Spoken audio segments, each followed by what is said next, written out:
சமூகம் டிவியின் சொந்தங்களுக்கு வணக்கம். அமெரிக்காவின் புதிய அதிபராக ஜோ பைடன் பதவியேற்க டொனால்ட் ட்ரம்ப் சம்மதம் தெரிவித்திருக்கிறார். இந்த விடயம் நாங்கள் ஏற்கனவே அறிந்ததுதான்.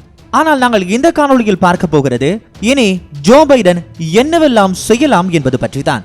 அமெரிக்க ஜனாதிபதியாக பொறுப்பேற்பதற்கு முன்பதாக ஜனவரி 20 வரையான காலப்பகுதியில் ஜோ பைடனால் என்னவெல்லாம் செய்ய முடியும் விரிவாக பார்க்கலாம் இந்த காணொளியில்.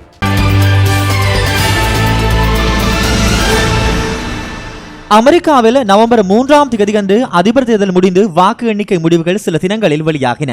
இதில் ஜனநாயக கட்சி வேட்பாளரான ஜோ பைடன் பெரும்பான்மையான வாக்குகளுடன் வெற்றி பெற்றிருந்தார்.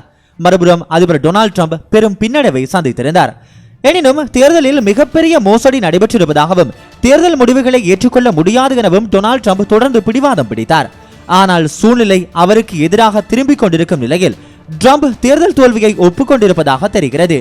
சரி, ட்ரம்ப் எப்போது தேர்தல் தோல்வியை ஒப்புக்கொள்ளும் மனநிலைக்கு வந்தார்? ஆம், ஜார்ஜியா மாகாணத்தில் முதலில் டொனால்ட் ட்ரம்ப் தான் முன்னிலையில் இருந்தார். ஆனால் திடீரென ஜோ பைடன் முன்னிலையை பிடித்து வெற்றியும் பெற்றார். இது டொனால்ட் ட்ரம்ப் ஆதரவாளர்கள் மத்தியில் அதிர்ச்சியை ஏற்படுத்தியது. ஏனெனில் ஜோர்ஜியா பாரம்பரியமாகவே வலதுசாரிகளுக்கு வாக்களித்து வருகின்ற ஒரு மாகாணம்.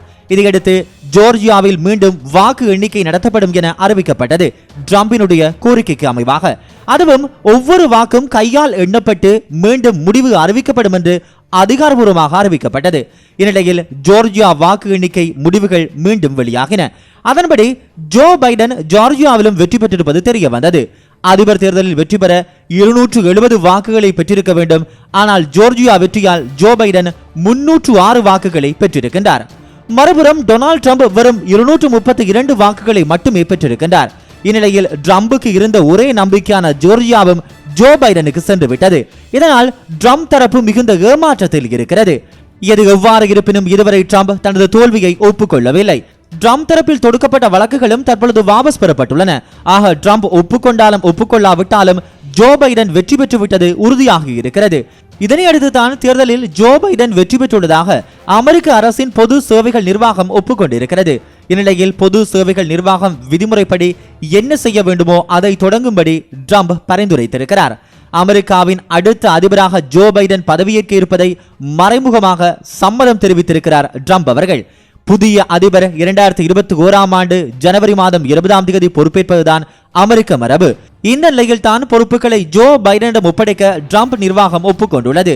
அமெரிக்க தேர்தல் மரபுப்படி நவம்பர் 23ஆம் தேதி தேர்தல் முடிவுகள் சான்றளிக்கப்பட வேண்டும் அல்லது ஆவணப்படுத்தப்பட வேண்டும். அந்த விடயம் நேற்று முன்தினம் நடந்திருக்கிறது. அடுத்ததாக பொறுப்புகள் ஜோ பைடனிடம் ஒப்படைக்கப்பட வேண்டும். அப்படி ஒப்படைக்கப்பட்டால் தான் அரசின் நிதியை பைடன் எடுத்து நாட்டுக்காக பயன்படுத்த முடியும்.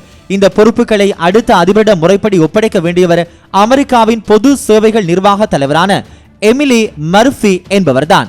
இவர் ட்ரம்பால் பதவியில் அமர்த்தப்பட்டவர். ஆகவே ட்ரம்ப் பைடனின் வெற்றியை ஏற்க மறுத்தபோது எமிலியும் பைடனின் பொறுப்புகளை ஒப்படைக்க மறுத்தார். இந்த நிலையில் நேற்று முன்தினம் அவர் முறைப்படி ஜோ பைடனுக்கு கடிதம் ஒன்றை எழுதி பொறுப்புகளை வழங்க சம்மதம் தெரிவித்துள்ளார். இதுகுறித்து டொனால்ட் ட்ரம்ப் விதிமுறைப்படி என்ன நடவடிக்கைகளை மேற்கொள்ள வேண்டுமோ அதை செய்யும்படி பொது சேவைகள் நிர்வாகத்தின் தலைவர் எமிலி மர்ஃபிக்கு பரிந்துரைத்துள்ளேன். அதற்கு ஒத்துழைக்கும்படி எனது குழுவினரிடமும் அறிவுறுத்தியுள்ளேன் என்று சொல்லி ஏற்கனவே தெரிவித்திருந்தார். அது மட்டுமல்லாமல் நாட்டின் நலனை கருத்தில் கொண்டு அதிகார மாற்றத்திற்கு அறிவுறுத்தி இருப்பதாக தனது ட்விட்டர் பக்கத்தில் ட்ரம்ப் வினயமாக குறிப்பிட்டிருந்தார். காரணம், தோல்வியை அவர் வெளிப்படையாக இன்னமும் ஒப்புக்கொள்ளவில்லை. ஆட்சி மாற்றத்திற்கான நடவடிக்கைகளை தொடங்கும்படி ட்ரம்ப் அறிவுறுத்தி இருந்தாலும் தேர்தல் முடிவுகளை தொடர்ந்து எதிர்க்கப் போவதாக ட்ரம்ப் தெரிவித்திருக்கிறார். இந்த நிலையில் ட்ரம்பின் பரிந்துரைப்படி ஆட்சி மாற்றத்திற்கான பணிகள் தொடங்கி இருக்கின்றன. இந்த முடிவை பைடனின் குழுவும் வரவேற்றிருக்கிறது. இதுகுறித்து பைடன் குழு வெளியிட்டுள்ள அறிக்கையில் சுமூகமான மற்றும் அமைதியான அதிகார பரிமாற்றத்தை மேற்கொள்ள தேவையான ஆதாரங்களையும் ஆதரவையும் வழங்கும், தொற்று நோயை கட்டுக்குள் கொண்டு வருவது மற்றும் நமது பொருளாதாரம் மீண்டும் சரியான பாதையில் செல்வது உள்ளிட்ட நமது நாடு எதிர்கொள்ளும் சவால்களை சமாளிக்க இன்றைய முடிவு அவசியமான ஒரு நடவடிக்கையாகும். இந்த இறுதி முடிவு கூட்டாட்சி அமைப்புகளுடன் மாற்றம் செயல்முறையை முறையாக தொடங்குவதற்கான ஒரு உறுதியான நிர்வாக நடவடிக்கையாகும் என்றும் கூறியிருக்கிறார்கள். ஆனால் இதற்கு முன்னர் செயல்பட மறுத்தது குறித்து கடுமையான விமர்சனங்களை எதிர்கொண்ட மர்ஃபி அவர்கள் அமெரிக்காவின் பல்வேறு செய்தி நிறுவனங்களால் பெறப்பட்ட பிடனுக்கு எழுதிய கடிதத்தில் ஊடக அறிக்கைகள் மற்றும் தூண்டுதல்களுக்கு மாறாக எனது முடிவு பயத்தில் இருந்தோ அல்லது ஆதரவானதாலோ எடுக்கப்படவில்லை என்று சொல்லி கூறியிருக்கிறார். சரி, இதெல்லாம் ஒருபுறம் இருக்க இனி பைடனால் என்னவெல்லாம் செய்ய முடியும் அதை பற்றி பார்க்கலாம்.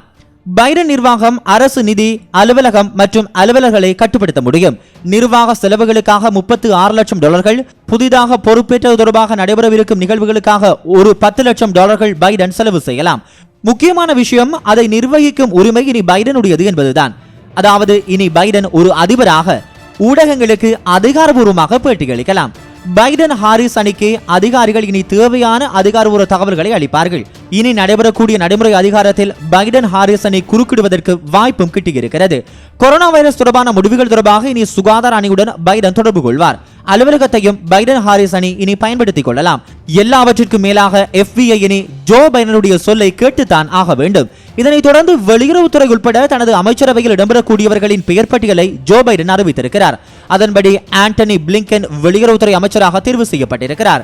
இவர் இந்திய அமெரிக்க அணு ஒப்பந்தத்தின் போது மிக முக்கிய பங்காற்றியவர் என்பது குறிப்பிடத்தக்கது.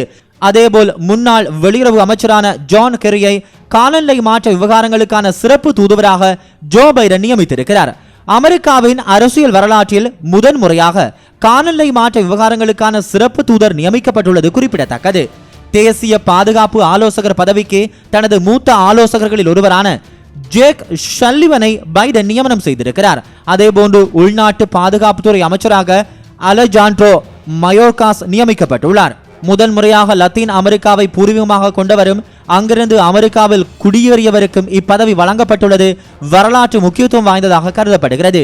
முன்னாள் CIA துணை இயக்குநரான அவுரில் ஹைன்ஸ் தேசிய புலனாய்வு இயக்குநராக நியமிக்கப்பட்டுள்ளார். தேசிய புலனாய்வு இயக்குநராக தேர்வு செய்யப்பட்டுள்ள முதல் பெண் என்ற பெருமையை இவர் பெற்றிருக்கிறார்.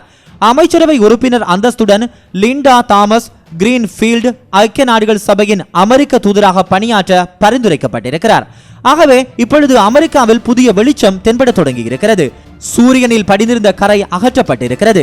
இது எவ்வாறு இருப்பினும் ஜோ பைடன் பதவியேற்பது அல்லது தற்போது அமெரிக்க ஜனாதிபதி ஜோ பைடன் என்ற பெயர் உறுதியாக இருக்கிறது. இனிவரும் நாட்களில் அதற்குரிய வேகமான நடவடிக்கைகளில் ஜோ பைடன் எந்தவித எதிர்ப்புகளும் இல்லாமல் ஈடுபட முடியும் என்பது இந்த அறிவிப்பு மூலம் உறுதியாக இருக்கிறது. மீண்டும் மற்றொரு காணொளியாக சந்திக்கலாம். அதுவரையிலும் அன்பு வணக்கம் கூறி விடைபெறுவது என்றும் உங்கள் அன்பிற்கினிய ஸ்கையூபன். தொடர்ந்தும் சமூகம் டிவி நியூஸோடு இணைந்திருங்கள். வணக்கம். இந்த வீடியோ உங்களுக்கு பிடிச்சிருந்தா லைக் பண்ணுங்க. சமூகம் டிவி நியூஸ் யூடியூப் சேனலை சப்ஸ்கிரைப் பண்ணுங்க. மறக்காம பெல் ஐகானையும் தட்டி விட்டுருங்க. உங்கள் நண்பர்களுக்கும் இந்த வீடியோவை ஷேர் பண்ணுங்க. செய்திகளை முந்திக்கொண்டு உடனுக்குடன் உண்மை தன்மையுடன் தெரிந்து கொள்ள தொடர்ந்தும் சமூகம் டிவி நியூஸோடு இணைந்திருங்கள்.